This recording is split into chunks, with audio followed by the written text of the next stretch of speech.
Alhamdulillah alladzi arsala rasulahu bil huda wa dinil haq liyudhhirahu 'ala dini kullihi walau karihal musyrikun.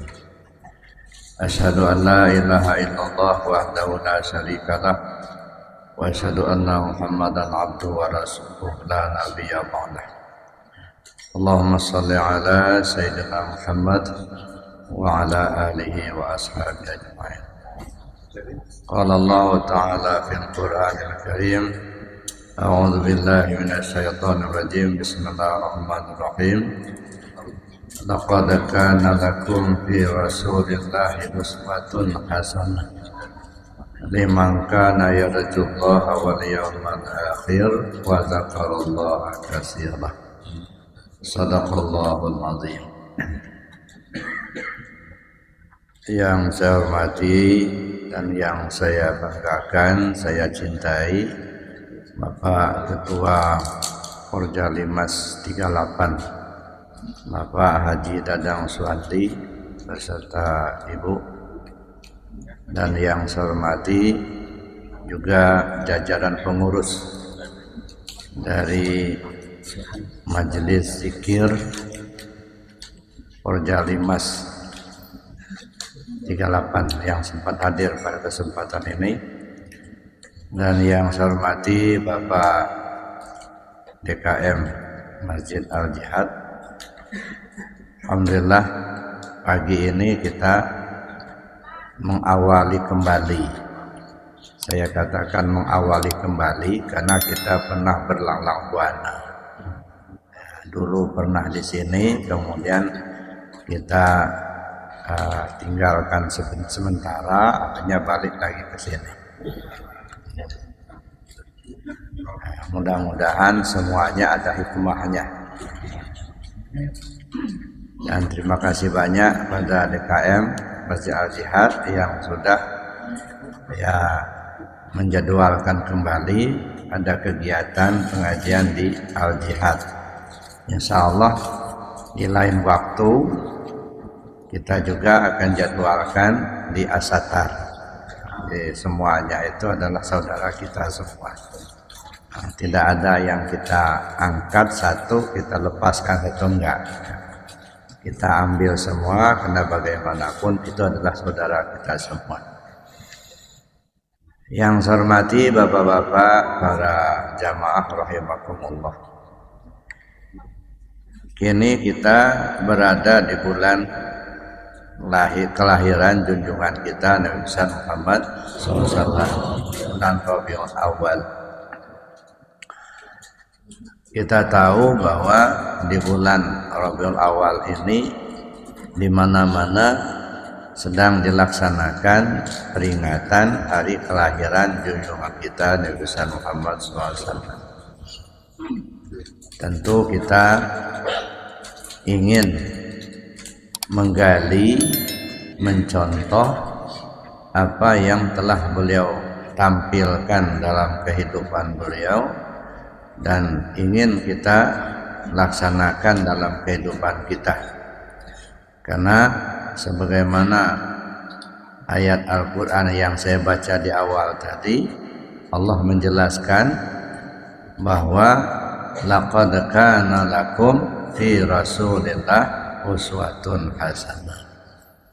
Sungguh pada diri Rasul itu menjadi contoh tauladan terbaik untuk kalian. Bagi siapa orang yang ingin kembali kepada Allah dengan selamat. Liman kana yarjullah. Bagi siapa orang yang ingin kembali ke Allah, mengharap ridhonya, mengharap keselamatannya. Itu yang pertama. Yang kedua, ingin selamat di hari akhir. Dan yang ketiga, yang ingin zikir yang banyak. Jadi Rasulullah SAW itu adalah suri tauladan terbaik, contoh tauladan yang terbaik di muka bumi ini. Nah, untuk kita terapkan dalam kehidupan kita.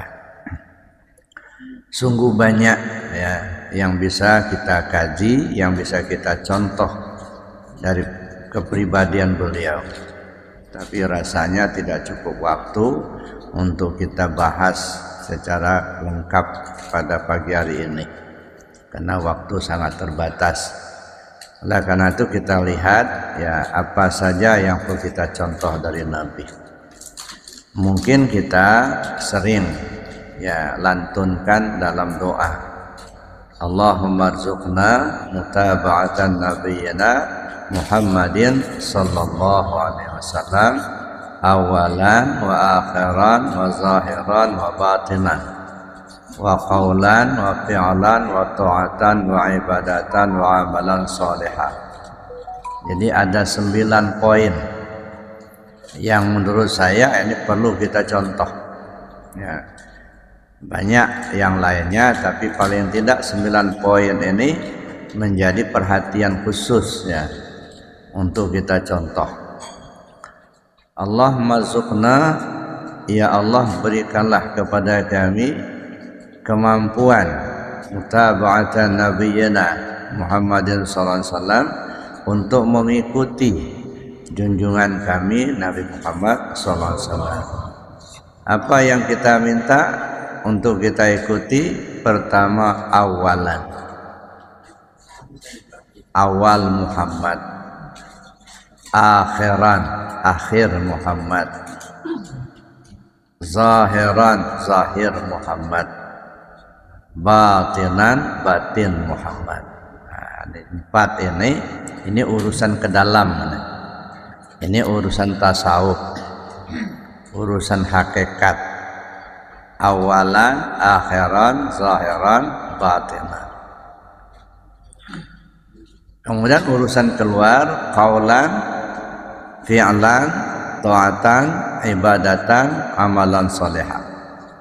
Jadi urusan syariat. Jadi yang kita contoh dari Nabi itu bukan hanya lahirnya, Pak, batinnya juga, ya, zahir dan batin. Nah, kita ini banyak membicarakan tentang zahirnya saja, yang batinnya jarang kita kupas. Padahal ya batinnya itu kita contoh juga. Ya, kenapa? Karena nggak lengkap zahir ini kalau tidak ada batinnya. Nah, zahir kita tubuh, batin kita ruh. Kalau tubuh nggak ada ruh, nggak bisa datang kalau jihad. Nah, jadi itu contoh dua-duanya. Zahiran, awalan, akhiran, zahiran, batinan. Mana awal Muhammad? Ya. Awal Muhammad itu Rabbani. Ana minallah wal alam minni. Saya ini dari Allah, semua makhluk ini dari saya, kata Nabi. Ya. Nah, ini kita contoh bagaimana beliau menerapkan awal Muhammad, Rabbani. Nah, ini kalau istilah saya, kita memahami posisi. Ya. Maka saya sampaikan di awal-awal dulu, itu ya pada awal pertama kita ngaji di Al-Jihad tentang 2 kalimat syahadat. Saya bilang itu ada 5 tahapan: belajar cara mengucapkan ilmu syariat, belajar cara mengamalkan ilmu tarekat, belajar memahami isi ilmu tauhid, belajar memahami posisi ilmu hakikat, belajar cara memakai 2 kalimat syahadat, itu ilmu ma'rifat. Nah, jadi ketika kita bicara awal Muhammad, mana awal Muhammad? Rabbani. Nah, bagaimana beliau memperagakan, mempraktekkan tentang awal Muhammad ini atau Rabbani ini? Kalau dalam istilah hadis itu kita sebut dengan hadis qudsi. Nah, salah satu contoh, la ilaha illallah hisni. Man qala la ilaha illallah dakhala hisni. Man dakhala hisni amina min adzabi. La ilaha illallah itu benteng aku. Siapa orang yang mengucap la ilaha illallah berarti dia masuk ke dalam bentengku. Siapa orang yang sudah berada di dalam bentengku, aman dia dari siksaanku. Yang menyampaikan kata-kata ini adalah Nabi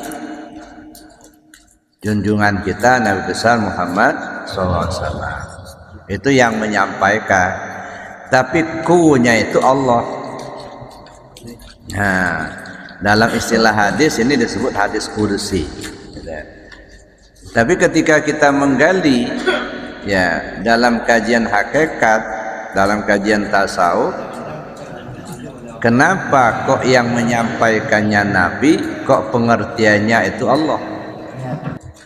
Di mana posisi Muhammad ketika itu? Nah, ini maka kita memahami posisi. Nah, ketika masuk dalam ranah kajian seperti itu, Muhammad sebenarnya sudah nggak ada. Yang ngomong itu Allah itulah. Ada. Ini kalau dalam kajian hakikat, ya, syariatnya ya Nabi yang ngomong, gitu ya. Nah, tetapi pengertiannya Allah, maka kita sebut dengan hadis qudsi. Gitu. Nah, tapi kenapa kok bisa begitu? Gitu. Nah, bagaimana cara beliau mempraktekkan seperti ini? Ini saya kira perlu contoh itu. Perlu kita contoh. Dan banyak para ulama, aulia Allah mencontohinya. Salah satunya ketika Sultan Aulia menghidupkan orang yang sudah 300 tahun meninggal. Nah, beliau menghidupkan orang yang sudah meninggal 300 tahun yang lalu. Hanya dengan kata-kata qum biizni. Bangun dengan izinku. Yang ngomong itu Syekh Abdul Qadir, tapi ku-nya Allah, karena tidak ada yang menghidupkan orang mati selain Allah. Yuhyi wa yumit. Allah yang menghidupkan, Allah yang mematikan. Kalau Syekh Abdul Qadir nggak bisa menghidupkan orang mati, ya. Tapi kenapa ketika beliau ngomong kum bi izni kok bisa hidup? Nah, di mana posisi Abdul Qadir ketika itu? Nah, ini yang saya katakan memahami posisi. Ini jarang kita kaji, ya. Padahal itu dicontohkan Rasul loh, dipraktekkan Nabi. Nah, kenapa kita tidak gali itu? Gimana cara mempraktekannya? Yang kita contoh itu ya yang lahirnya saja. Itu yang banyak kita perbincangkan. Yang ke dalam lupa gitu. Padahal tubuh itu tak akan hidup Pak kalau nggak ada ruh. Ya, zahir itu tidak berarti kalau nggak ada batin.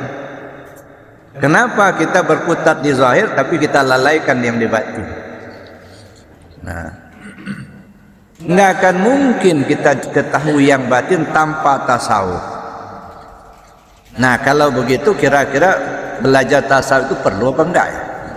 Sangat perlu. Ya. Kalau syariat tidak punya tasawuf sama aja bangkai, Pak. Ya, tubuh tak bernyawa. Ya. Zahir yang tidak berhakikat. Maka belajar tasawuf itu mutlak, Pak. Nggak bisa diabaikan. Ya. Jadi harus betul-betul kita contoh. Kalau memang kita akan mencontoh Nabi, contohlah seluruhnya. Paling tidak itu 9 poin tadi. Ada awal Muhammad Rabbani, akhir Muhammad Nurani. Mana Nur Muhammad? Dari mana asal Nur Muhammad? Kalau dalam kajian zahir batinku terbit daripada Nur Muhammad, Nur Muhammad terbit daripada Nur Zat Allah. Nah, kalau begitu kita ini pulang ke mana? Bukan pulang ke tanah, Pak. Ya. Nanti kalau pulang ke tanah diambil kawan jadi bata nanti. Memang sebahagian mengatakan dalam syariat asal tanah pulang ke tanah, asal air pulang ke air, asal angin pulang ke angin, asal api pulang ke api. Itu tubuh yang kasar. Tapi diri kita yang sebenarnya pulang ke mana? Dari Allah pulang kepada Allah. Nah, kalau kita nggak kenal Allah, kemana kita mau pulang? Nah, maka perlu kita kenali dulu. Maka saya katakan, kewajiban pertama manusia hidup di dunia ini bukan beribadah, mengenal Allah. Itu kewajiban pertama. Ya, ana kanzan makhfiya fa uhibbu an u'rafa fa khalaqtul asya liya'rifuni. Saya ini, kata Allah, perbendaharaan yang tersembunyi. Saya senang untuk dikenali, maka aku ciptakanlah makhluk supaya mereka mengenal aku. Jadi kehadiran kita di dunia tujuannya untuk mengenal Allah itulah. Ya. Bagaimana kita mau beribadah yang sempurna kalau yang kita sembah kita tidak kenal? La yasihul ibadah illa bima'rifatil ma'bud. Tak sah ibadah tanpa mengenal siapa yang dia sembah. Nah, ini Bapak Ibu yang saya hormati. Jadi karena itulah mengenal Allah itu mutlak. Ya. Jadi jangan kita ikuti bertasawuf itu bid'ah. Nanti kalau belajar tarekat gila, ya, itu mah ya omongan yang menyesatkan menurut saya. Ya. Jadi sehingga kita ketakutan mau belajar tarekat. Jangan belajar tarekat gila kamu nanti adanya. Padahal alangkah banyaknya orang gila di pasar nggak pernah belajar tarekat. Ya kan? Banyak kan orang gila pasar tapi nggak belajar tarekat. Ya, kita dibohong-bohongin, Pak. Ya. Banyak orang belajar tarekat nggak ada yang gila. Ya. Jadi kita jangan sampai kita dibohong-bohongin kita. Ada yang mengatakan apa zikir Allah itu nggak ada dasarnya, nggak diajarkan Nabi. Ini omongan siapa yang begini? Ya dah. Padahal jelas-jelas Allah sudah suruh itu. Wazkur rabbaka fi nafsik. Sebut nama Tuhanmu melalui hatimu. Wazkurisma rabbika bukratan wa asila. Sebut nama Tuhanmu di pagi hari dan di sore hari. Itu kan sudah ada perintah, ada ya, nyebut nama Allah. Nah, cuman ya di kita ini kadang-kadang nama tersebut tapi tak tahu siapa yang punya nama. Nah, di situ yang harus kita tingkatkan. Kalau kita sudah tahu namanya, mesti terkait dengan yang bernama. Nama itu kan sebutan, ya kan? Apakah kalau tidak disebut Allah, Allah itu nggak ada? Tetap ada, kata ya. Jadi walaupun tak ada di dunia ini orang menyebut nama Allah, Allah tetap ada. Jadi bukan adanya karena disebut, enggak. Ya. Nama itu sebutan. Nah, oleh karena itu kita perlu mengetahui siapa yang bernama Allah itu. Gitu ya. Nah, maka perlu kita kaji lebih jauh. Nah, mana nurani? Gitu. Kalau tadi ya Rabbani. Awal Muhammad itu Rabbani, akhir Muhammad Nurani. Ya. Ana minallah wal alam minni. Saya dari Allah, semua alam ini dari saya, kata Nabi sallallahu alaihi wasallam. Nah, jadi artinya itu kejadian ya seluruh manusia, seluruh makhluk ini awalnya dari Nur Muhammad. Nah, oleh karena itulah maka perlu kita kaji lebih jauh lagi nanti. Zahir Muhammad, mana zahir Muhammad? Jasmani.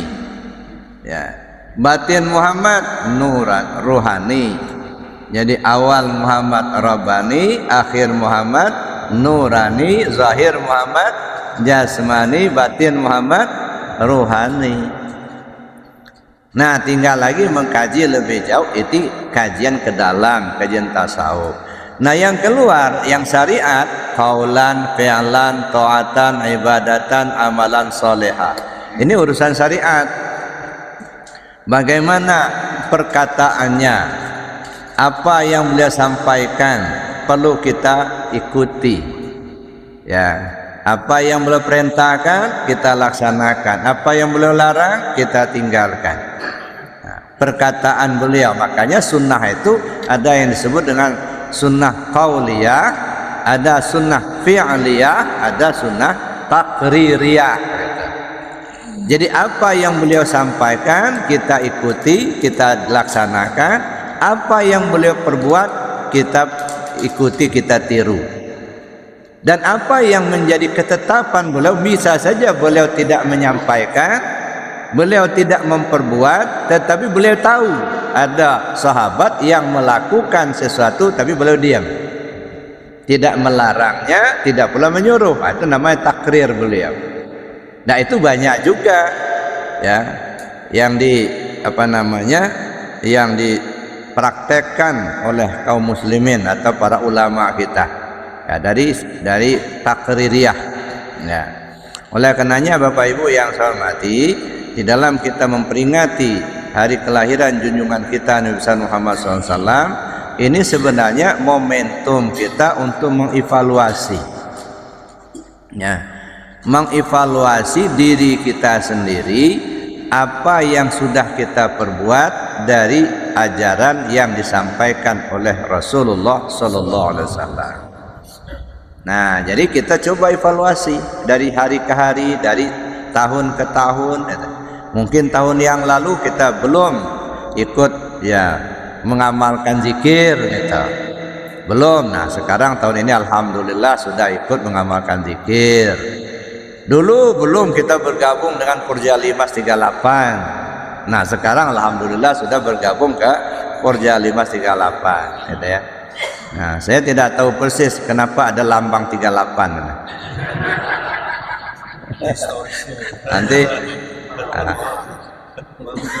Nanti Pak Ketua mungkin yang menjelaskan. Tapi dugaan saya, 38 tiganya itu Islam, iman dan ihsan. 8-nya itu Rabbighfirli warhamni wajburni warfa'ni warzuqni wahdini wa'afini wa'afwani. 8. Jadi yang ikut 38 insya Allah selamat masuk surga. Ya gimana enggak kan Islam dilaksanakan, iman diyakini, ihsan diterapkan. Nah dalam kehidupan kita minta Rabbighfirli, diampuni segala dosa, warhamni, dikasih rahmat, duitnya banyak. Yang ada utang kebayar. Warhamni. Nah jadi maka pas benar 38 ini sebenarnya ya. Tapi benar atau tidak wallahu alam, nanti Pak Ketua nanti yang menambahkan itu. Nah, ini dugaan saya. Nah, jadi Bapak Ibu yang saya hormati, oleh karena itu kita mohon pada Allah, mudah-mudahan Allah beri petunjuk kepada kita sehingga betul-betul kita bisa mengikuti junjungan kita Nabi besar Muhammad SAW. Dari segi yang 9 poin ini ya, bagaimana beliau menerapkan hakikatnya, awal Muhammad, akhir Muhammad, zahir Muhammad, batin Muhammad ya, maka dalam kajian itu mana yang disebut hakikat Muhammadiyah, yang disebut Nur Muhammad itu yang mana. Nah ini mulai buka kajian ke dalam gitu ya. Kalau yang zahir ini Pak, ini cuman baju aja. Banyak orang tertipu seolah-olah diri yang zahir ini diri kita yang sebenarnya, bukan Pak. Ini casing ya, baju pakaian dunia, jubah ini jubah ya, casing ya. Nah, makanya yang zahir ini hakikatnya mati Pak. Apakah kita ini melihat? Ya. Pakai apa kita melihat? Mata. Apakah mata itu melihat? Tidak. Kenapa tidak? Nah coba perhatikan mayat. Mayat ada matanya enggak? Ada. Mata mayat melihat enggak? Enggak. Berarti bukan mata yang melihat kan? Kita punya pendengaran ya, pendengaran kita pakai telinga. Apakah telinga kita mendengar? Zahirnya ya, tapi sebenarnya enggak. Bukan telinga itu yang mendengar. Nah buktinya mana? Mayat punya telinga, telinga mayat tidak mendengar lagi. Kalau telinga yang mendengar, mestinya mayat masih mendengar. Nah begitu juga, apakah kaki kita ini yang berjalan? Zahirnya iya, tapi hakikatnya bukan. Kenapa bukan kaki yang berjalan? Lihat lagi mayat. Mayat ada kakinya, tapi kok nggak bisa jalan lagi? Itu menunjukkan bukan kaki yang berjalan. Nah, itu kan. Nah, ini yang ke dalam. Jadi yang zahir ini sebenarnya hanya peragaan saja. Ya. Jadi memperaga ini bayangan. Yang zahir ini adalah bayangan daripada yang batin. Az-zahir miratul batin. Yang zahir ini cerminan yang di dalam. Bapak Ibu pernah ngaca nggak ya? Sering malah. Nah, kalau Bapak Ibu ngaca, ya, yang dipandang apa? Cerminnya yang dipandang. Yang dilihat? Kitanya. Apanya? Diri kita. Bukan, Pak. Yang dilihat bukan diri Bapak, bukan. Bayangan wajah kita. Yang dalam cermin itu bukan diri kita, bukan. Ya, buktinya bukan diri kita, coba pencet-pencet dalam cermin. Malah pecah cerminnya. Jadi yang di dalam cermin itu bukan diri kita, bayangan diri kita. Tapi meskipun dia bayangan, serasa-rasa melihat aslinya wajah kita. Kan gitu kan? Ya begitulah, kalau dia ganteng ya ganteng itulah. Ya kalau pesek ya pesek itulah. Nah, sekarang coba tingkatkan lagi. Jadi yang di dalam cermin itu siapa? Bayangan wajah kita. Berarti bukan apa? Bukan wajah kita kan? Nah, sekarang saya tanya, berapa biji wajah Bapak itu? Satu kan? Ya bukan dua. Kenapa? Karena yang di dalam cermin itu hanya bayangan. Nah, inilah dia nih. Ini bayangan. Ya. Maka sesungguhnya hakikatnya kita ini satu, Pak. Ya, kesimnya yang berbeda. Hakikatnya satu. Satu. Ya. Bagaimana kita melihat satu? Siapa di antara kita yang hidup tidak pakai ruhnya Allah? Pak Kadir punya ruh nggak? Ada kan? Pernah bikin ruh? Punya ruh tapi nggak pernah bikin. Dari mana dapat? Nah disinilah kita ngaku-ngaku nggak punya kita, padahal bukan. Dipinjamin ngaku milik gitu. Nah ini bahaya ya. Bisa ditangkap polisi itu, Pak. Minjam motor ya diakui punya kita, nggak dibalik-balik lagi lah. Kalau minjam balik kalah, jangan diakui punya. Ini jadi urusan nanti. Nah, jadi apa yang ada pada kita ini sebenarnya bukan milik kita, tetapi milik Allah. Nah, kena milik Allah ya balikkan. Wa anfiqu mimma razaqnakum min qabli an ya'tiya ahadakumul maut. Serahkan apa yang sudah Allah berikan padamu itu sebelum ajalmu tiba. Jadi apa yang sudah dikasih Allah balikkan lagi sebelum ajal tiba. Ini enggak sampai mati enggak dibalikin. Itu jadi urusan, makanya dikebuk-kebuk semungkan akhir itu nanti. Ini kamu dikasih pinjaman kok nggak dibalikin sampai mati, gimana? Nah disinilah pentingnya kita untuk mengembalikan pinjaman, Pak. Maka dalam kajian tasawuf itu ada dua hal yang berat, Pak. Yang pertama mengembalikan pinjaman, dan yang kedua menghilangkan sangkutan. Nah dua ini, ya. Jadi kembalikan pinjaman, nggak bisa sekaligus dikredit lah, Pak. Balikkan dulu. Ya, bagaimana cara mengembalikannya? Ini kita perlu kaji dalam ilmu tasawuf. Kita bertanya kepada mereka yang ahlinya. Nah, kalau saya jelaskan pagi ini kayaknya waktu nggak cukup, Pak. Oleh karena itu saya cukupkan demikian saja dulu. Ya, mudah-mudahan lain waktu kita sambung lagi. Nah, sementara saya akhiri dulu. Assalamualaikum warahmatullahi wabarakatuh.